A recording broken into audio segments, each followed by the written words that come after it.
Bonjour, chers élèves de l'école secondaire Père-René de Galiné. Aujourd'hui, ensemble, nous allons apprendre comment faire les titres, les sous-titres, ainsi qu'une table des matières pour votre laboratoire de sciences ou tout autre travail écrit que vous aurez à faire lors de vos études secondaires. Donc, une fois que vous avez créé votre page titre, vous allez vous rendre à la prochaine page. Pour ce faire, vous pouvez cliquer sur Insertion, Saut de page qui va vous amener à la page suivante. Maintenant, vous allez pouvoir écrire votre titre. Donc, le titre de ce travail est la masse volumique. Maintenant, ceci est le grand titre. Donc, nous allons le sélectionner et dans Accueil, nous allons aller sélectionner Titre.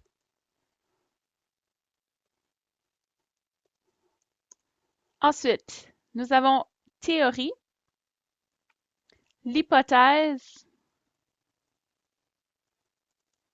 la liste de matériel, les variables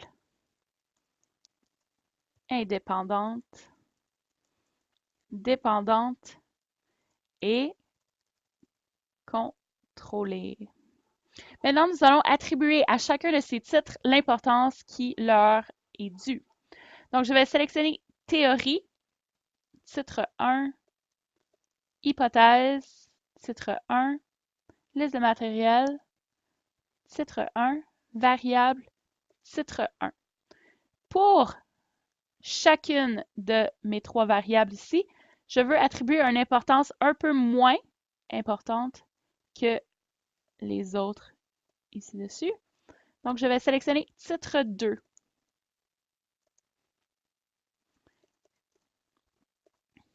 Qui va me donner une mise en page de ceci, comme celle-ci. Ici, je vais pouvoir écrire mon titre, mes textes sous mes titres, comme ceci.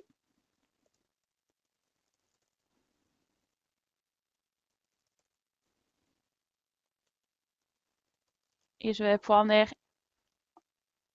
remplir le laboratoire avec l'information tout à l'heure.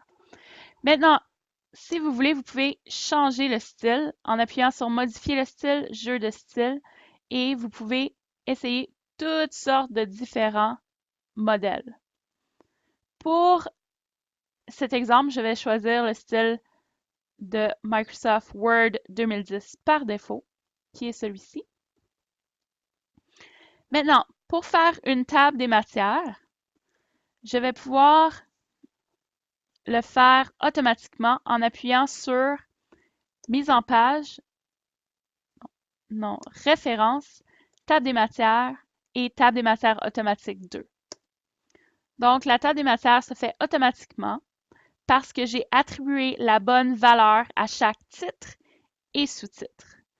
Si je change quelque chose dans mes titres ou dans mes sous-titres, par exemple, si je place les variables à la prochaine page et que je fais insertion saut de page ici, je peux facilement mettre ma table des matières à jour en appuyant sur mettre à jour la table des matières ici. Et voilà, la table des matières se met à jour automatiquement. Maintenant, je ne suis pas 100% satisfaite de la mise en page de ceci. Pour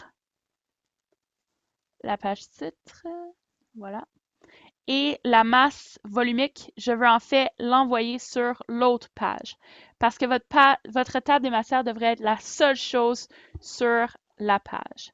Donc, je vais faire insertion sur page qui nous donne ceci. Donc, j'espère que cette capsule a été utile pour vous. Si vous avez des questions, vous pouvez les écrire ici-bas. Bonne journée!